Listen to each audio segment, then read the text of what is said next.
In this session, we will discuss a demand for a Jammu statehood. Will Jammu and Kashmir statehood be restored?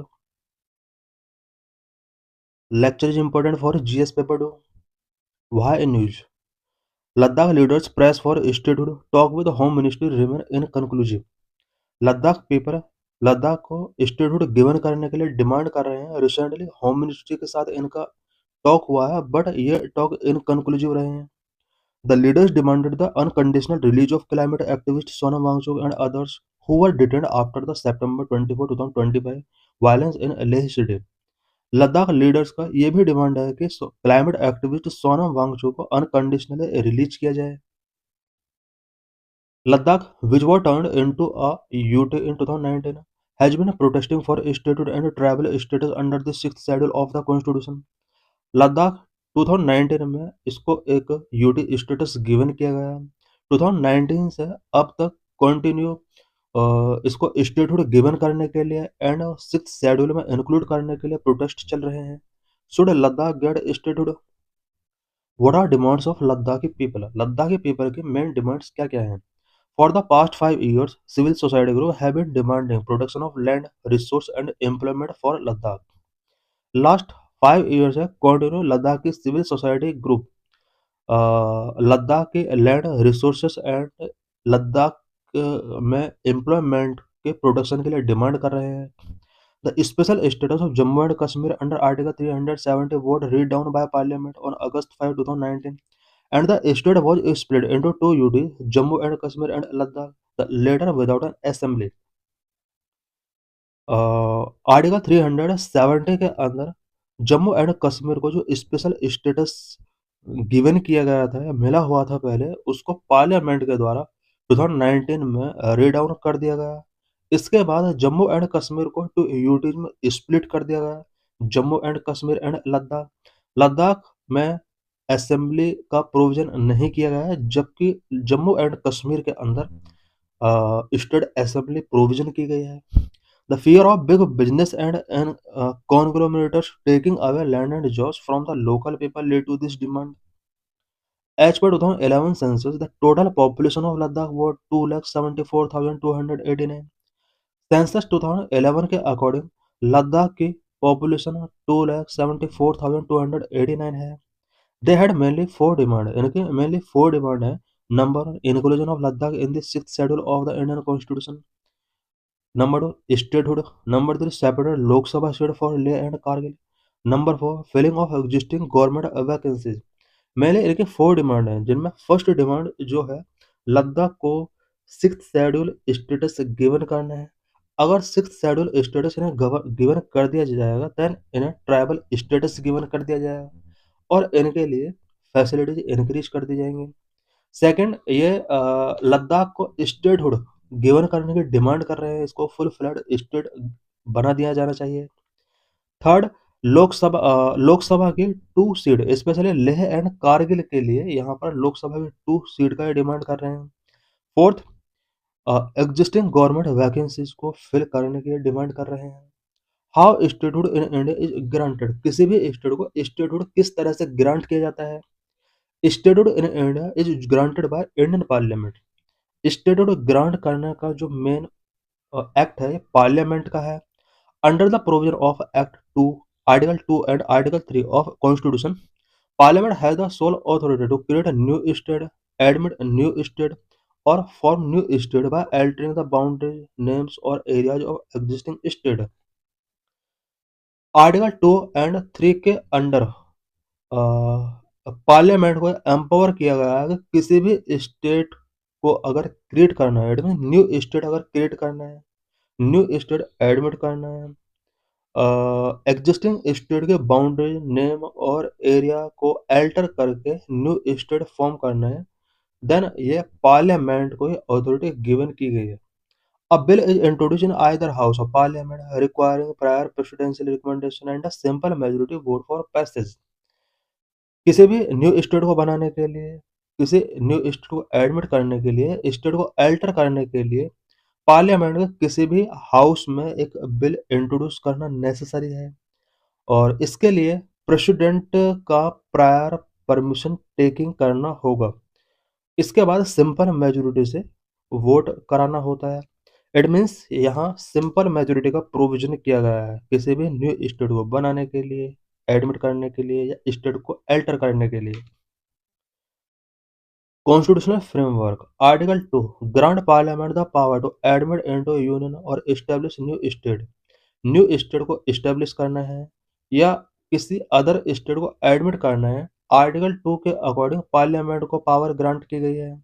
Article 3 authorise parliament to form a new state by separating territory from any state, uniting two or more state or altering the boundaries और name of existing state. Article 3 के अंदर parliament को authorise किया गया है कि किसी existing state को अल्टर करके न्यू स्टेट फॉर्म करना है या फिर 2 और मोर स्टेट को यूनाइट करना है या फिर किसी स्टेट के बाउंड्रीज को अल्टर करना है, किसी स्टेट का नेम चेंज करना है। आर्टिकल 3 के अंदर प्रोविजन किए गए हैं। इट मीन आर्टिकल 2 और 3 के अंदर जो मेन डिफरेंस है वो ये है कि आर्टिकल 2 के अंदर न्यू स्टेट एडमिट किया जा सकता है या फिर न्यू स्टेट यहाँ पर स्टेब्लिश किया जाएगा, ये फुल्ली न्यू होगा। जबकि आर्टिकल 3 जो होगा वो एग्जिस्टिंग स्टेट के थ्रू न्यू स्टेट बनाया या 2 स्टेट को कन्वर्ट करके 1 स्टेट बनाना है या फिर किसी स्टेट के बाउंड्री को अल्टर करना है, उसका नेम चेंज करना है। इससे रिलेटेड प्रोविजन आर्टिकल 3 के अंदर गिवन किए गए हैं। What is India's federal design? India's federal design, India is a union of state indivisible and got right to secede. India union of state है एंड इंडिविजुअल है। सिसेड करने का राइट किसी भी स्टेट को नहीं है। आर्टिकल 1 के अंदर ये राइट डाउन है। इट मीन्स आर्टिकल 1 के अंदर ये प्रोविजन किया गया है कि इंडिया यूनियन ऑफ स्टेट है, कोई भी स्टेट यहाँ पर डिविजिबल नहीं है और सिसीड करने का उसको राइट नहीं है। Indian constitution uses the term union instead of federation to balance unitary strength with federal character. Indian constitution में यूनियन टर्म का यूज किया गया है। इट मीन्स फेडरेशन वर्ड का यहाँ पर यूज नहीं किया गया है। Federalism ensure equitable resource distribution and representation of states at union level.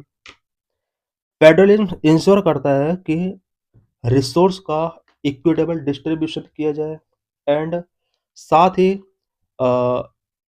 Union level पर स्टेट में रिप्रेजेंटेशन फिक्स किया गया है। Rajya Sabha ensure states representation at the union level safeguarding federal interest. Federal interest को सेफगार्ड करने के लिए राज्यसभा में स्टेट का रिप्रेजेंटेटिव होते हैं। यूनियन लेवल पर यहाँ हम देख सकते हैं कि स्टेट का रिप्रेजेंटेशन होता है।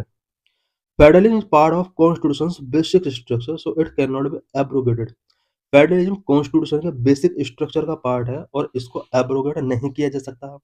How prolonged delay in restoration of Jammu and Kashmir statehood affect India's federal design.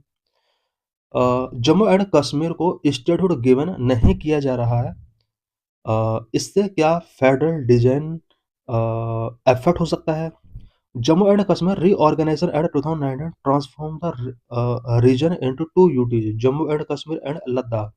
2019 में Jammu and Kashmir reorganisation act pass किया जाता है और जम्मू एंड कश्मीर रीजन को इस एक्ट के through 2 UT Jammu and Kashmir and Ladakh में कन्वर्ट कर दिया जाता है। Although the constitutional validity of this act was upheld by Supreme Court in 2023, it mandated restoration of Jammu and Kashmir statehood. 2023 में सुप्रीम कोर्ट ने भी Jammu and Kashmir reorganisation act 2019 की constitutional validity को अपहेल्ड किया, बट यहाँ पर मैंडेट किया गया कि जम्मू एंड कश्मीर को स्टेटहुड रीस्टोर किया जाए। Opponent argue that prolonged delay in restoration of Jammu and Kashmir statehood by extending union dominance through the LG undermine federalism, which limiting the power of elected representatives. Opponent का ये argue है कि Jammu and Kashmir की statehood को जिस तरह से delay किया जा रहा है, इससे एलजी के थ्रू यूनियन डोमिनेंस एक्सटेंड हो रहा है जम्मू एंड कश्मीर रीजन के अंदर और फेडरलिज्म का कंसेप्ट यहाँ पर अंडरमाइन हो रहा है। इट मीन्स इलेक्टेड रिप्रेजेंटेटिव की पावर यहाँ लिमिट की जा रही है। Proponent argue that due to Jammu and Kashmir sensitive security concern union control is crucial under stability is firmly established.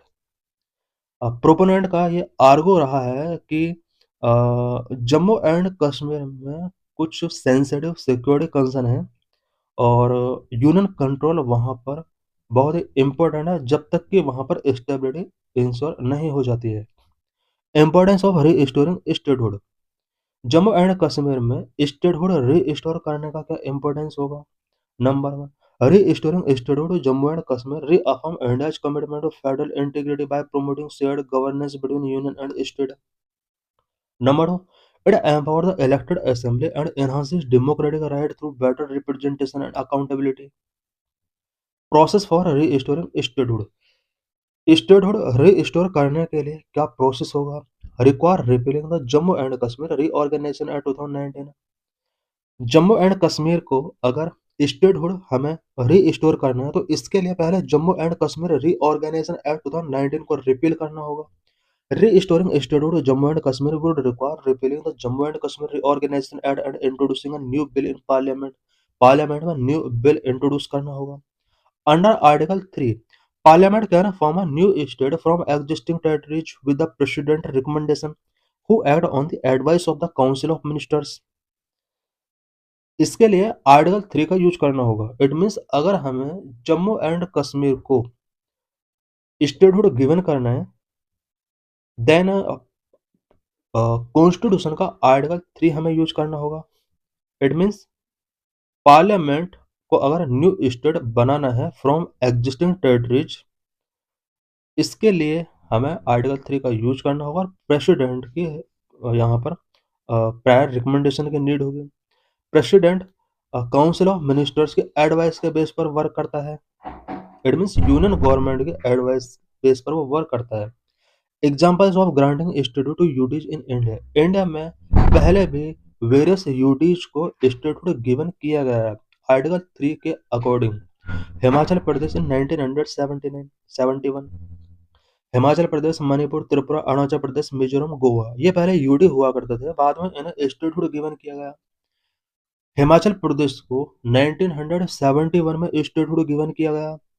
Manipur and Tripura 1972 में स्टेटहुड गिवन किया गया। अरुणाचल प्रदेश एंड मिजोरम 1987 में स्टेटहुड गिवन किया गया। गोवा 1987 में इसको स्टेट बनाया गया। How are states created in India? India में स्टेट्स को किस तरह क्रिएट किया जाता है? नंबर एडमिशन के through, number establishment, number 3 formation reorganisation. Number of admission. A new state may be admitted into India if it has an organized political unit as per international law.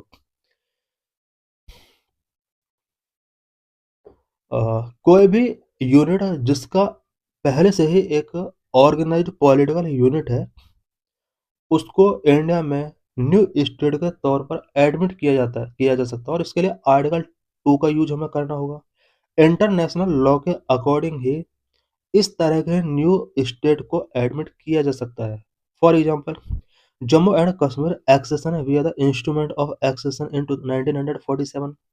Jammu and Kashmir का instrument accession के through जो admit किया गया था India में, ये article 2 के according ही किया गया है। इंटरनेशनल लॉ यहाँ पर फॉलो किए जाने चाहिए। Number establishment. A territory can be established as a state acquired under international law. किसी भी टेरिटरी को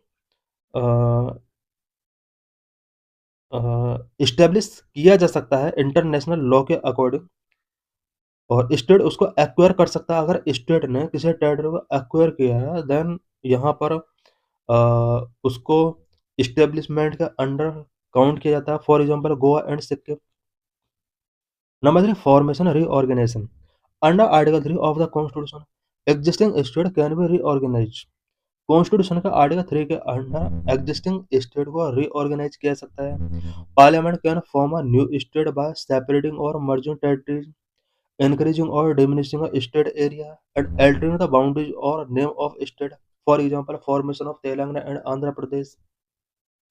About UTs in India. Constitutional framework. Article 1.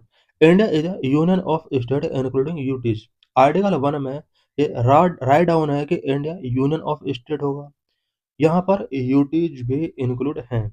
The seventh constitutional amendment act and the section 6 of state reorganisation act 1956 institutionalise the concept of UTs. India में seventh constitutional amendment act के according and state reorganisation act 1956 के section 6 के according UT के concept को institutionalise किया गया है। It means UT से रिलेटेड कॉन्स्टिट्यूशनल प्रोविजन किए गए हैं। Union can diminish a state area and converting it into UT is not mentioned in the Constitution of India. Union किसी भी स्टेट के एरिया को डिमिनिश करके कन्वर्ट करके यूटी में इसको चेंज नहीं कर सकते। यूटी में इसको चेंज करने से रिलेटेड कॉन्स्टिट्यूशन में कोई प्रोविजन नहीं किया गया है। इट मीन्स किसी भी स्टेट को डिमिनिश करके यूटी में कन्वर्ट करना, ये कॉन्स्टिट्यूशन में किसी टाइप का प्रोविजन नहीं किया गया है। जिस तरह से जम्मू एंड कश्मीर को टू यूटीज में कन्वर्ट किया गया है, इससे रिलेटेड प्रोविजन कॉन्स्टिट्यूशन में नहीं है। Why UT are provision? India में यूटी को क्यों प्रोविजन किया गया है? Political and administrative direct governance in sensitive region. कुछ sensitive region such as Delhi and Chandigarh, यहाँ पर डायरेक्ट गवर्नेंस को इंश्योर करने के लिए इन्हें यूटी में कन्वर्ट किया जाता है। Cultural preservation of unique cultural identity, for example Puducherry. Unique cultural identities को प्रिजर्व करने के लिए भी यूटी का प्रोविजन किया गया। For example Puducherry. पुडुचेरी को यूटी बनाने का मेन ऑब्जेक्टिव यही था कि यहाँ की यूनिक कल्चरल आइडेंटिटीज को प्रिजर्व किया जाए। Strategic security in strategic location such as Andaman and Nicobar, Lakshadweep. कुछ ऐसे एरियाज हैं जो कि स्ट्रेटेजिक लोकेशन है जिनका, सच है अंडमान एंड निकोबार एंड लक्षद्वीप। यही वजह है कि इन्हें यूटी स्टेटस गिवन किया गया है। डेवलपमेंटल इश्यूज भी हो सकते हैं। Focused growth in backward tribal areas before statehood, for example Mizoram and Tripura. This is PYQ related to this article.